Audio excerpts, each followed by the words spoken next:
My name is Ian Coldwater. Apparently my mic works now, which is great. Can everybody hear me okay? Awesome. Okay. If people are sitting in the way back, feel free to move up front because y'all are way back there. And okay, so question for the audience, first thing, who here is familiar with like hardware stuff in terms of computer science, like kernel things, how processors work, like microarchitecture or anything like that? Anybody? A couple of you? Who here does not feel like they're familiar with that? Okay, cool. All right, so this talk, if you wandered in and weren't sure which room you were in, is about Meltdown and Spectre, which are two hardware vulnerabilities that were strongly in the news around January of this year. Has anybody not heard of Meltdown and Spectre? Okay. So anyway, high-level recap, just for the sake of doing it. Meltdown and Spectre are hardware vulnerabilities that exploit the design of modern computer processors. Because they're hardware vulnerabilities, they're operating system independent, and you're unlikely to find out whether or not you've been attacked with them. There were, to begin with, 3 variants of Meltdown and Spectre. There was Spectre variant 1, Spectre variant 2, and Meltdown, which was considered variant 3. Since then, several things that have been related vulnerabilities have been found, and I'll talk about those later. Meltdown and Spectre were independently discovered by 4 different independent teams in 2017. News of the vulnerabilities was kept under embargo for several months while the CPU manufacturers figured out what they were going to do, and then finally were disclosed after that embargo ended in January 2018.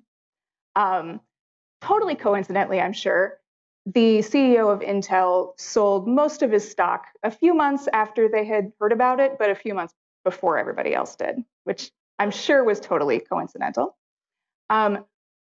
When it came out, it was big news, and the response to it, the mitigation of it, wasn't really the smoothest process. There was a lot of scrambling, a lot of bad information, a lot of patches that didn't work very well and interfered with other patches, and yeah, it was kind of a big deal.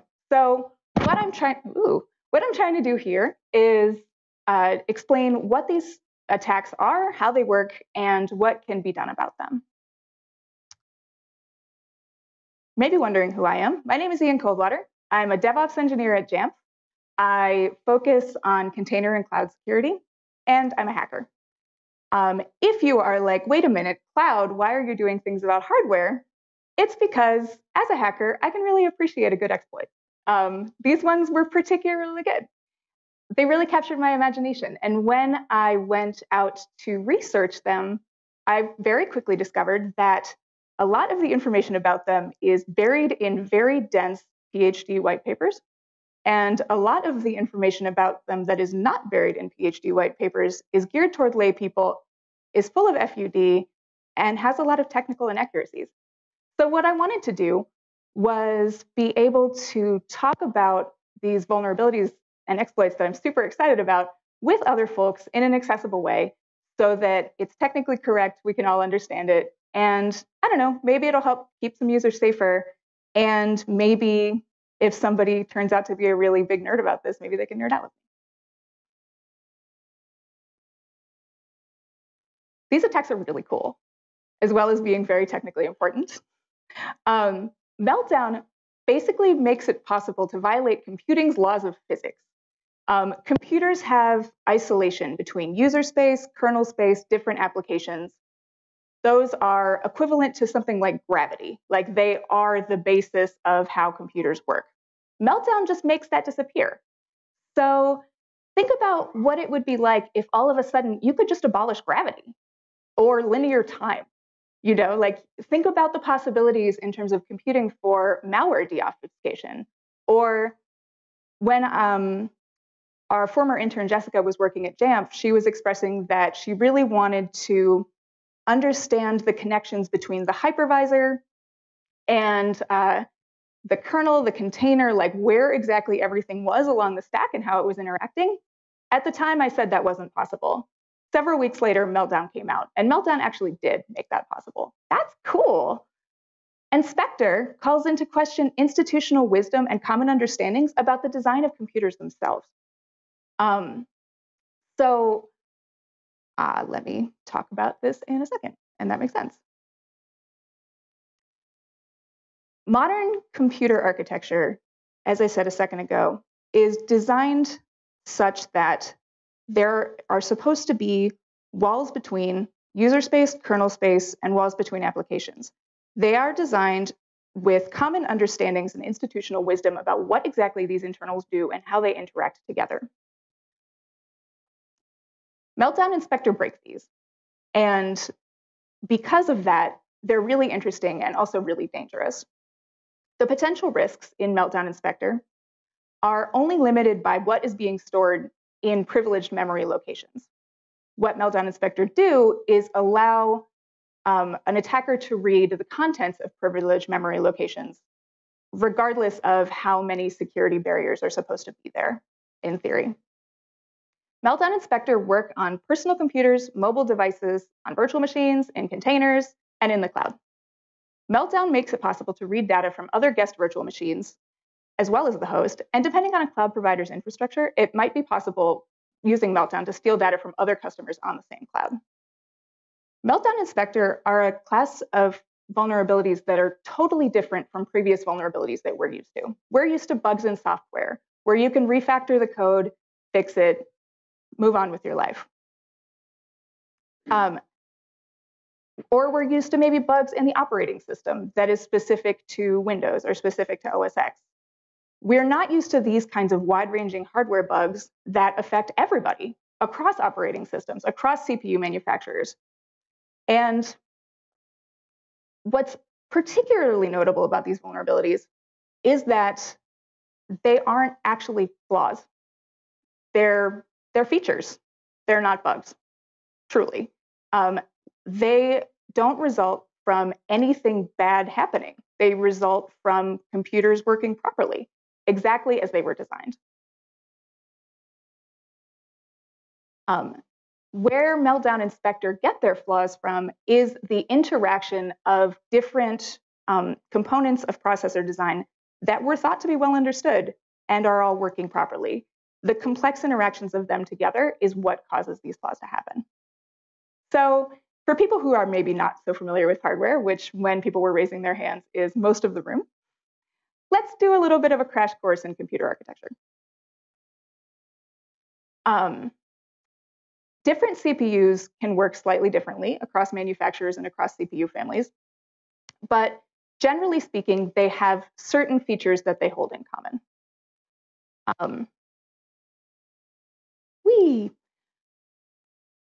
Originally, Meltdown was said to only affect Intel. That's not true. The Meltdown attack affects CPU cores designed by Intel, ARM, and Apple.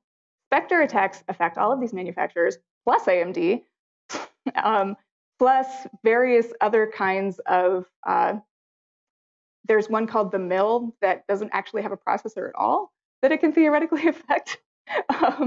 So basically, it's everywhere. And how did this happen? This happened because CPUs have had a particular feature for decades that I'm going to explain in a sec. Let's talk about hardware, software, and how they work together. Software is instructions and data. It's designed to look seamless. It's designed to look like there's more than one thing happening at once. In fact, that's not what's going on.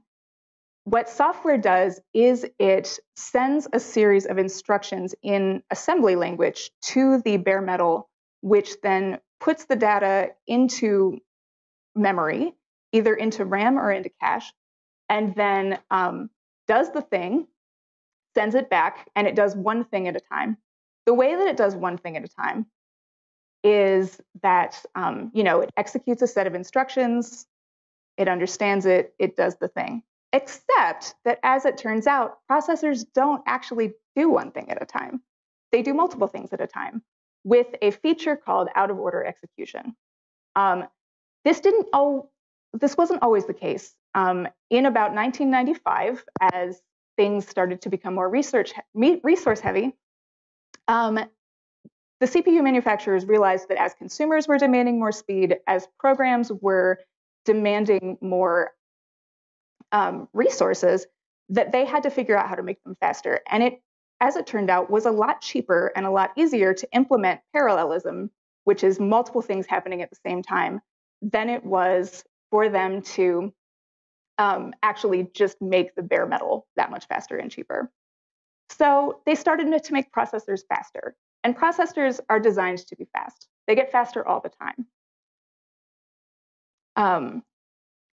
And there are a few ways that they do this. There's, as I said, parallelism. There's out-of-order execution. And sometimes called, one variant of that is called speculative execution, and one variant of that is called branch prediction. All of these things make it so that they are able to do more than one thing at once. And I'm going to push this button. And OK, so I'm going to talk about speculative execution in a sec. But as I said, as it is putting the instructions into memory, it can go directly to the RAM, but that's really slow. So in order to make it faster, they instituted layers of cache.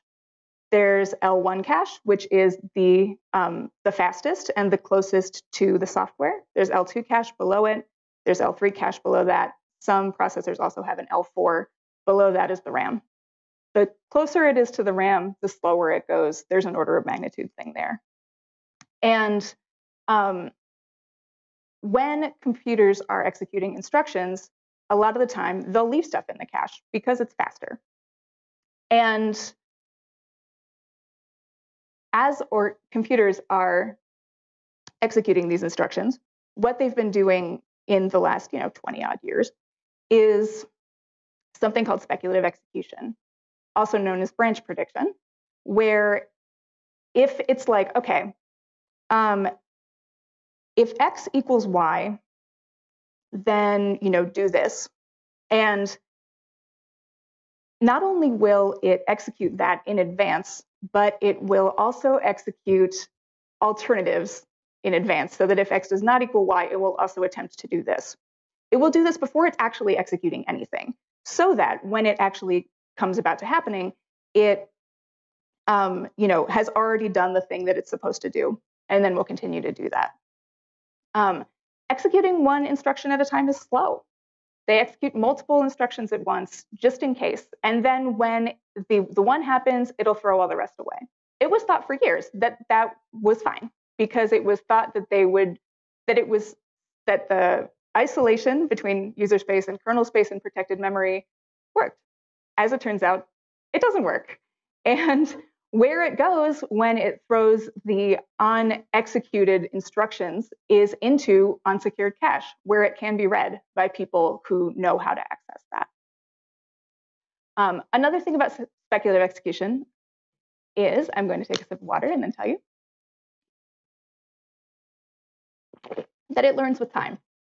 So if you are doing the if X equals Y thing, and X always equals Y, it will know to execute that first.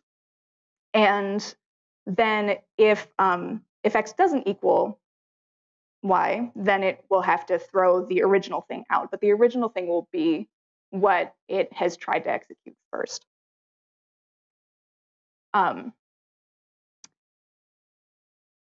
Branch prediction is, I said it was the same thing as speculative execution, but it isn't. Is another thing that's related to speculative execution, where it will try to predict which one is correct and then go in that direction. And sometimes speculative execution and branch prediction can conflict, because if it wants to do this thing and the other thing thinks it needs to go this way, it can create things like race conditions where one thing is being executed that maybe shouldn't be. This becomes relevant in a little bit. Another thing to explain is the concept of a side channel attack. Has anyone ever been to the Spy Museum in Washington, D.C.? Anybody? A couple of you. At the Spy Museum in Washington, D.C., there is a kind of statue-looking thing that is displayed. And that statue was given to the head of the CIA by some Soviet school children as a gesture of friendship. It's so nice. And what that did was it had a thing in the middle that detected vibrations. And it was placed in this person's office. And when it vibrated with sounds such as, for example, people's voices, the resonance within this hollow thing made it so that those vibrations were able to be translated by remote receivers into sound. So basically, it was a bug. They were able to listen to it. This is an example, kind of convolutedly, of a side channel attack. A side channel is something that gets opened up when something happens as a consequence of something else that is detectable by outside forces. So if, for example, if somebody's talking and the thing is vibrating, that happened as a consequence of somebody talking. If there are cache hits and cache misses as different instructions are trying to be executed by the CPU, that can leave traces, such as timing. A cache hit is going to be a lot faster than a cache miss. Figuring out how to find those things and how to exploit them is a side channel attack. How did this happen? It was thought that that the design of computer processors worked fine for 25 years. It was taught to undergraduate computer science students. Everybody had a common understanding that it was all right. How did everybody miss this? The researchers who discovered Spectre and Meltdown, who did discover this independently at around the same time, which is less of a crazy conspiracy theory than it sounds, because there aren't actually that many people who do this work, and they all kind of know each other, all said that when they got together and talked about this, none of them believed that it could possibly be true. Because for 25 years, this was hiding in plain sight. And there are a couple of ways that this started to happen. And one of them is that when computers started, speed was less of an issue. And also when computers started, things didn't really share so much. You know, multi-tenancy was not a thing. The cloud didn't exist. You know, you weren't syncing back and forth to other devices. And so it wasn't really thought that if something got shared and if those walls were decimated, that could be a terrible disaster. It just never occurred to anybody. It also was just generally thought that the cache was secure. Nobody thought that it could be accessed because people thought that the walls worked fine. Oops.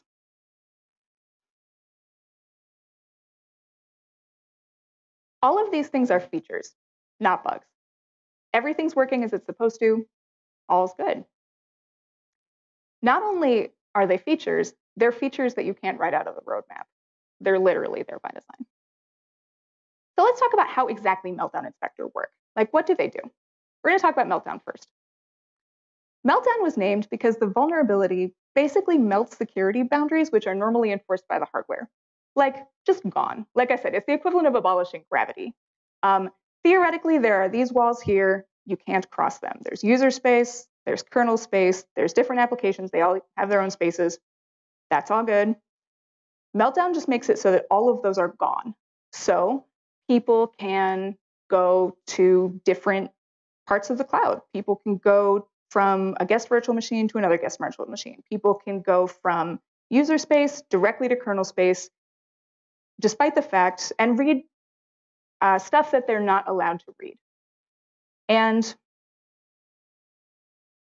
the way that Meltdown works, this is the CVE number, this is the thing that it was called, is it allows an attacker to read anything and everything, including the kernel, from an unprivileged user process. The underlying issue in Meltdown is hardware isolation.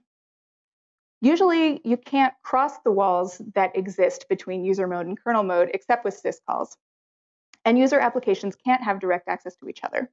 What Meltdown does is break down these walls so unprivileged user space can access the kernel and the content of any application they want, as well as all of physical memory on Linux and some of the physical memory on Windows. It can read the entire DRAM. It can read everything. Anything that's on the computer, an attacker who's exploiting Meltdown could theoretically have access to.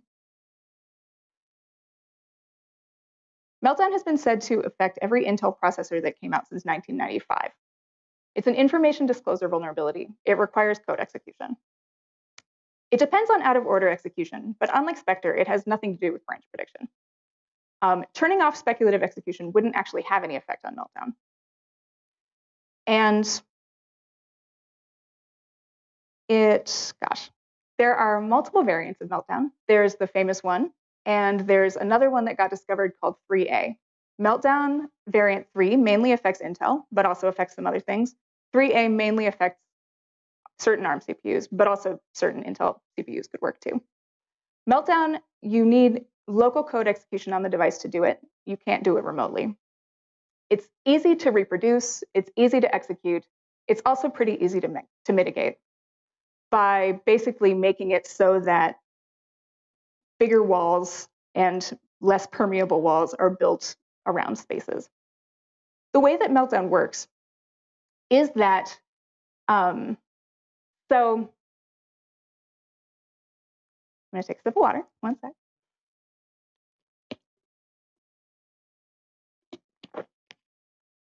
As instructions are executing speculatively, some of them are going to be wrong. And the ones that are wrong are going to get thrown into cache where theoretically they're not able to be accessible, but they are actually still living there and can't be undone despite the fact that those things that were supposed to happen never actually got executed. And the way that Intel processors work in particular, because they're particularly aggressive with their branch predictions, is that they will execute things far beyond the bounds of what is considered safe. So if you're trying to access something that you don't have permission to access, it will do the thing, and then it'll be like, wait a minute, you don't have access to this. And then it will throw all the results of the thing into that cache. If you don't have access to that cache, that's fine. If you do have access to that cache, that means you have access to anything. So what Meltdown does is exploits this race condition that happens between the thing that you're trying to access that you don't have permission to and the permission check itself. Eventually, the permission check will fault. But if it faults after all of those things have already been executed and put into cache, you're able to read it one bit at a time. Meltdown is very slow to execute. It literally reads it one character at a time. But you are able to read anything one character at a time. And so you can reconstruct images, you can get passwords, you can get private keys, you can get documents, other kinds of data, anything, as long as you are willing to wait. The way that an attacker is able to find that information in the cache is that if it exists in the cache, it will be called back faster than if it doesn't. So if it doesn't, then it needs to go back into like farther reaches of memory to be able to find that thing. If it's found right away, then you know that that's the bit that is able to be found. And that is how you know which bits to read, is by cache hits and cache misses. As I said, this is pretty simple to do. Really, one of them is just much faster than the other. So you know which one sheerly based on time. Talk about Spectre. There's two variants, or there were two variants of Spectre. Spectre's name is based on the underlying issue that causes it, which is speculative execution. It's not easy to fix. It's a lot harder to execute than Meltdown. It's also a lot harder to mitigate. And because of that, they said it would haunt us for quite some time. Spectre works differently than Meltdown. It fundamentally builds upon branch misprediction, and it affects a lot more than Meltdown does. Meltdown mostly affects Intel, a little bit of other stuff, mostly Intel. Spectre affects pretty much everything with a chip in it. So IoT devices, smartphones, desktops, laptops, cloud things that maybe have chips somewhere, and pretty much anything. And because all it does is just count on things working as intended, and everything theoretically is working as intended. So unlike Meltdown, Spectre isn't trying to cross a wall. It's trying to trick an application into spilling its secrets by mistraining the branch prediction. When a different process tries to predict a branch, it will do so based on virtual address. It's possible to manipulate that process and have the process misspeculate, executing code that would or should not otherwise be executed. Spectre requires code execution on the device. The code execution has to be local, but unlike Meltdown, Spectres can be triggered remotely, such as in a browser. If you are going on a website that has sketchy ads that are putting crypto mining on your computers and executing untrusted code on your computer, that's an issue. And Spectre works that way. If somebody is able to run untrusted code, it can theoretically be possible for them to do that remotely. Spectre's going to be around for a long time, at least a hardware cycle, because modern CPUs just work that way. And so eventually, CPU manufacturers are going to come out with hardware that doesn't work that way, but it's going to be around for a long time because there's a lot of old hardware out there, a lot of unpatched stuff, a lot of legacy stuff. We're going to be looking at it for a while. The first variant of Spectre allows a program to read memory that it should not have had the ability to read. Spectre variant 1 attacks are possible because of a confluence of two optimizations, branch prediction and speculative execution. A Spectre variant 1 attack tricks the branch predictor for conditional branches into skipping security checks and speculatively executing instructions in the wrong context. The effects of these speculatively executed instructions are visible via a cache timing side channel. So if you're at a fork in the road and somebody's like, it's that way, maybe you're going to be more inclined to go that way. But in this case, it's a bad actor pointing to it and saying it's that way. And the computer doesn't know any better. So it's just going to go whatever way it thinks it has to. And you can make it go the wrong way, and you can make it continue to go the wrong way. And once you've infected it, you can continue to read the data that you want to because you're sending it where it's going. Spectre variant 2 is a little more complicated. The second variant of Spectre allows a program to read memory that it should not have access to, regardless of whether the memory is part of the same program, another program, or the core operating system. Like Spectre variant 1, Spectre variant 2 also relies on abusing branch prediction, speculative execution, and cache timing side channels. Version 1 tricks the conditional branch predictor. Version 2 tricks the indirect branch predictor. The indirect branch predictor is indifferent to privilege permissions, privilege changes, including from user to kernel, from program to program, and even from a virtual machine to the host or another virtual machine. For this reason, Spectre variant 2 attacks can happen pretty much across all privilege levels on modern processors. The way that Spectre variant 2 is executed, or the way that Spectre variant 1 is executed is by being like, it's this way, and pointing the branch predictor to where you want it to go. The way that Spectre variant 2 is executed is that you can specially craft indirect branches to trick the branch history buffer into predicting a speculative destination for an indirect branch. And then the indirect branch is set to speculatively point to the place where you've pointed it instead of its original location. That's a lot of words. So basically, like, if anyone's familiar with buffer overflows or how that works, like you're pointing it to the point that you want it to so that you can execute arbitrary code there. And the way that you are pointing it there is by mistraining the branch prediction. You are basically poisoning it by making it point to the place that you want. And that can make it so that you can leak secrets and that you can read data from the device or whatever it is that you're trying to do.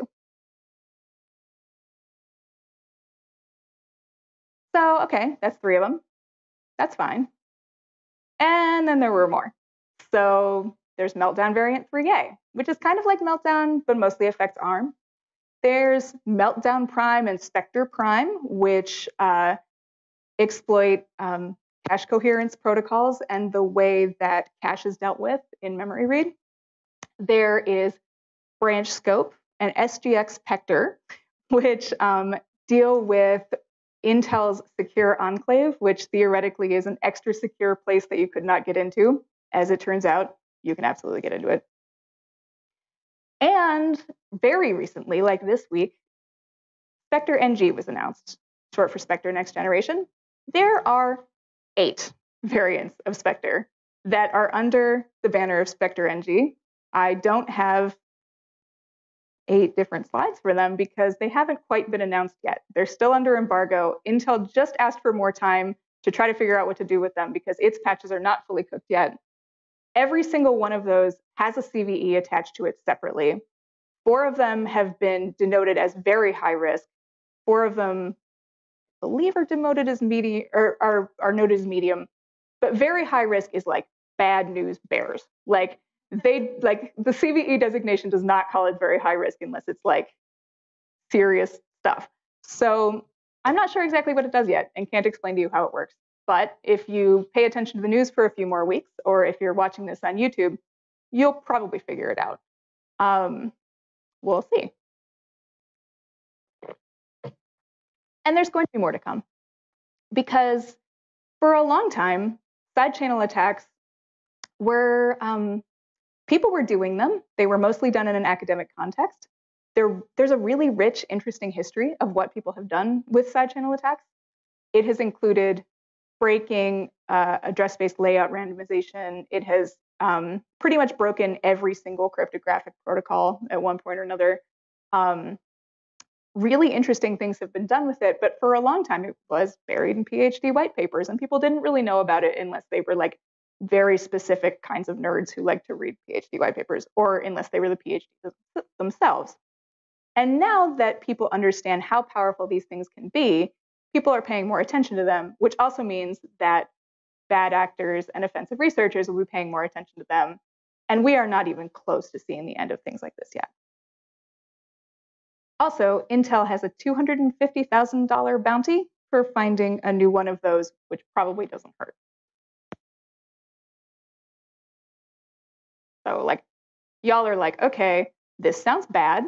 It breaks everything. What exactly do I do about this? Do you throw your computers out the window and replace them with Raspberry Pis? Raspberry Pis don't actually execute anything in parallel, and therefore are not vulnerable to Meltdown or Spectre. So you could do that. You could move to the woods. You could write all your secrets down on paper, which probably is not branch predicting or speculatively executing anything. That would work all right. But for real, what is to be done? Before I talk about mitigations, I'm going to talk about some realism. And with the caveat that this realism is about the ones that are currently known and not the ones that are about to come out, because I have no idea what's going on with all the ones that are coming out. And for all I know, all bets are off. But for Spectre 1 and 2 and Meltdown 3 and 3A, Meltdown has mostly been mitigated at this point, at least if you keep your stuff patched. People have released patches for it that at this point mostly work all right. And if you are keeping your stuff updated, that it's mostly not going to be an issue for you. Both Meltdown and Spectre require code execution on the part of an attacker. If an attacker has code execution on your computer, or you are allowing your machine to run untrusted code deep in the low levels of your system, you have other problems besides Meltdown and Spectre. Some attacker is running code on your computer that's bad. These attacks are spectacular. They're really exciting. They're very flashy, but they also tend to be very difficult to execute relative to other things that attackers often use. This is especially the case for Spectre. For the average attacker, they can get what they want via easier and more conventional means, such as weak passwords, misconfigurations, phishing, office macros. There are a lot of office macros. They can get a lot of data from there. And if they're able to do that, there's no reason to try to do things that have mostly been done in academic research contexts because they're already getting what they want. This, however, is about the average attacker, and nation states and other advanced persistent threats might be a different story. All of that, however, depends on your threat model. Mostly, Meltdown and Spectre attacks, with the exception of one, which was the direct result of a patch that Intel put out, haven't been used in the wild. As of February, security researchers have discovered more than 130 variants of malware designed to exploit either Spectre or Meltdown. But most of them were proof of concepts code rather than being used in actual attacks, or sample code of what that could look like. The Spectre exploit that could remotely be triggered over JavaScript is really scary, but also it has also yet to exist in the wild, to my knowledge anyway. Modern browsers have patched some attack vectors in a browser context and are working to patch others. Yesterday at Google I/O, there was a talk about the mitigations that Chrome are doing and them telling developers what they can do to make their code more secure in those contexts. I'm going to admit to not having watched that talk, but if you are curious, it is on the internet. And so that's all good. But also, it's hard to patch against attack vectors we don't know about yet. And there are going to be more attack vectors. So what do we do in general? Some strategies for users. A lot of this is basic security advice. Keep your stuff patched. Update your operating system. Check for firmware updates. Update your browser. Update all of your software. Keep your antivirus active. It might not detect Meltdown or Spectre, but it can't hurt. Don't download sketchy stuff from untrusted sources. Double check your SHAs when you download something. Enable multi-factor authentication. A lot of these things are sort of common sense and are things that are within your control. Basically do the same things that you ought to be doing anyway. Also, install an ad blocker like uBlock Origin that will prevent websites from running sketchy, untrusted code on your computer. You should also be doing this anyway. You can check whether or not Meltdown or Spectre, whether or not your machine is vulnerable to Meltdown or Spectre using these links. This would be a good slide to take a picture of if people like taking pictures of slides. There's a shell script for Linux that will tell you. There is a program called Inspector for Windows that will tell you if you run it. And for Apple, Apple's a nice walled garden, so they just push down those updates. If you're updated, you're good. So just click the little apple in the corner, click about this Mac. Are you on the latest version? Yes, you're probably all right. So other mitigation things. US CERT, which is the kind of Homeland Security cyber emergency response team, originally recommended getting rid of all affected CPUs, all hardware with affected CPUs. They pretty much just suggested replacing all of it. Eventually, they deleted that, and you have to find that on the Wayback Machine now. And now they're just talking about patching. But that was the first thing they said, was actually pretty much to throw all computers out the window. That's probably not necessary. But there are some other things you can do for Meltdown and Spectre specifically. You should know that Meltdown and Spectre are separate hardware flaws, and they need separate fixes. If you patch for one and not the other, that's not actually going to affect the other. And when you patch your stuff, you need to know that that's not a one and done process. Keep it patched, because as new vulnerabilities come out and as the patches improve, they're going to be continuing to push out updates. And also, everything needs to be patched. If you have different devices, if you have, a cloud provider and a host connecting to it, and then your local machine, and a lot of different kinds of software and stuff running on all of those things, all of that needs to be patched. Software needs to be patched, your operating system needs to be patched, your firmware needs to be patched, patch all the things. One thing to know about that, though, is that you might have to go out of your way.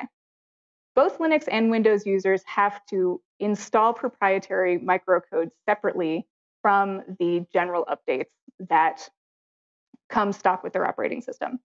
If you're a Linux user, you can get it through the package manager with names like Intel microcode or AMD-microcode. If you're a Windows user, I don't understand Windows, but I imagine there's somewhere you can find stuff in a catalog and you have to find it there. You also have to manually patch Windows for Spectre Variant 2 via the Windows Update catalog, separate from the stock Windows updates because it doesn't actually come with it. I don't know why. Eventually, there will be hardware fixes, but it's going to take a while. Also, if you're a user who owns Bitcoin, you might want to consider a hardware wallet, because if it's running on your computer and it's able to be read, that might not be ideal for you. So wait a minute. I heard bad things about these patches, though. Like, I don't know, the ones that came out in the beginning were stepping on each other's toes, so that if you installed this OS patch and this firmware patch, it would just mean that you were stuck in a boot loop forever. Or Intel put out one particularly unfortunate patch for Windows that resulted in a vulnerability called Total Meltdown, which, contrary to all of the advice that I have given you that sounds reassuring, had remote code execution, was able to write to memory rather than just read it, and pretty much just enabled to an attacker to do whatever they wanted, and like with the click of a button, like it got put into the sort of automated point and click hacker tools very quickly. If you patched that particular patch between January and February, and you should look up which CPUs are affected by this and which patches are, I highly recommend you update your stuff. That is bad. So that did happen, but they did fix it. And if you're updating your stuff now, you're probably not affected by it anymore. And also, okay, so maybe the patches are okay now, but I heard that there are performance hits associated with these patches. Like it slows down your system, maybe by a little bit, like 2 to 5%, maybe by a lot, like 20, 30%. So that's maybe an issue, right? Okay, a couple of things to know about this. It's true. Patches, particularly for Meltdown, but also for Spectre, do come with some kind of performance hit because the vulnerabilities that made Meltdown and Spectre happen were all designed for increased speed. So when you are rolling some of those things back, you're going to have less speed, and it's a trade-off. But the different kinds of performance hits will vary wildly depending on the age of your hardware, your CPU manufacturer, and your workload. If you are doing things that involve a lot of syscalls, a lot of input-output, if you're doing database work, things like that, that is going to have more of a performance hit than like a game, which is not calling to and from anywhere. And older hardware is going to be slower because older hardware is slower.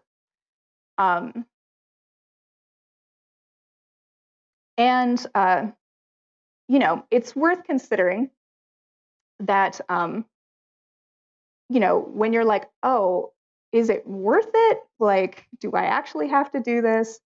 That A, Meltdown and Spectre are, you know, more exotic and less common than much more common issues, like, are you clicking on sketchy links and sketchy emails? You know, like things like that. Like, that's, are you downloading, you know, some pirated software from like this is totally a legit link.com? You know, like there are other things that you're going to have to do to keep yourself secure. And there are more common bugs that are going to cause bigger issues than Meltdown and Spectre. But when it's bad, and it's probably a good idea to patch. That said,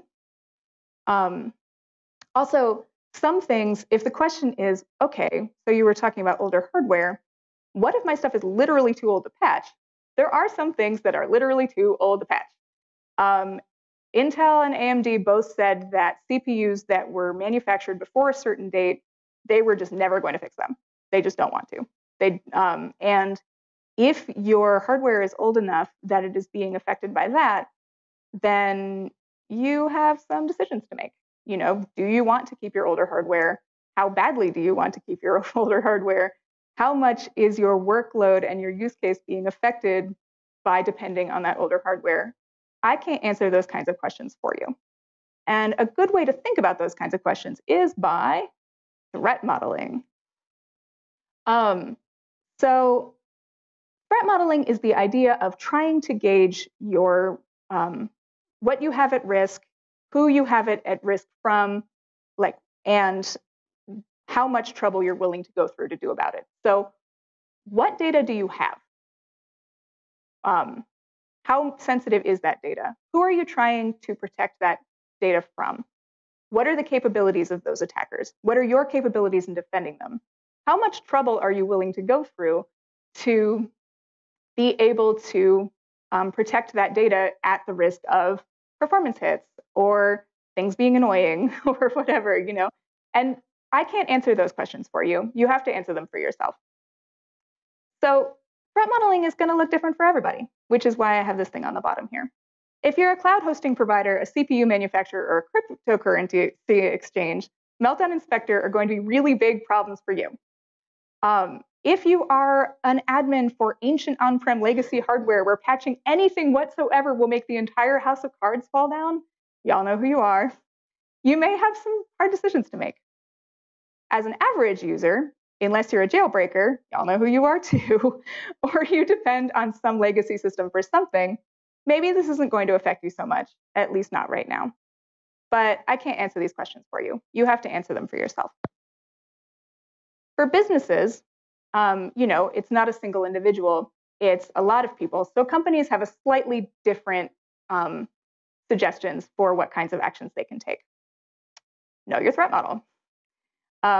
Be familiar with your own infrastructure. What are the relationships between your systems? Are there data that have different protection requirements sharing a single system? What are the walls between those things? How are you monitoring? Are you monitoring at all? If somebody is in your system causing trouble, will you be able to tell? Things like that. Evaluate the security of not only your own applications, but the dependencies that you use, the vendors that you contract with, things like that. And then also come up with an emergency plan for if the shit hits the fan, because it might.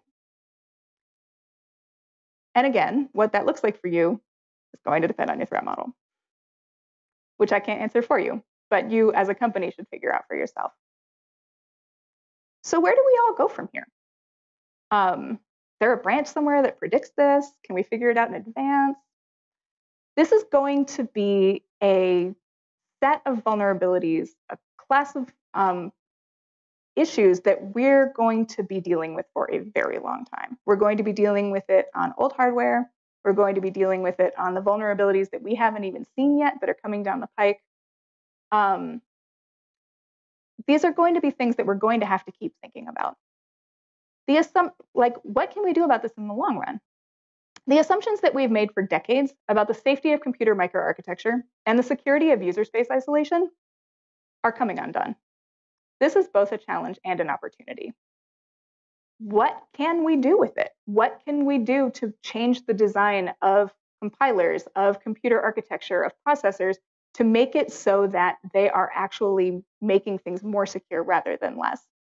A lot of this is going to be more on the shoulders of CPU manufacturers and people who make compilers than it is on the average user. But even for the average user, our ideas about what security looks like also need to change. None of this is over. We haven't seen the last of attacks like these. In the future, we need to not assume trust. We need to not assume that these walls are always going to be there, and we need to design our systems accordingly. That's what I got. Here's some resources. Meltdown Attack and Spectre Attack are the same website. And but one of them is kind of, the front page is an overview.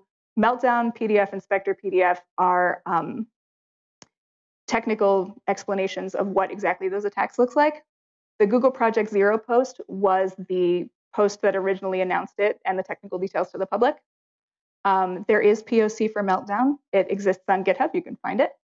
And the survey of side channel attacks is on the off chance if you are really excited about nerding out about cache timing and what that can look like and how exactly these attacks get implemented. That pretty much goes through all the different kinds of side channel attacks as well as prior work that's been done and explains it to you. So those are my resources, and that is the end of my talk. So I'm excited to take questions if anybody is excited about that. And yeah, I'll go back to the resource page so that it's up, I guess. I can hit play and have it work. So does anybody have any questions or anything or thoughts?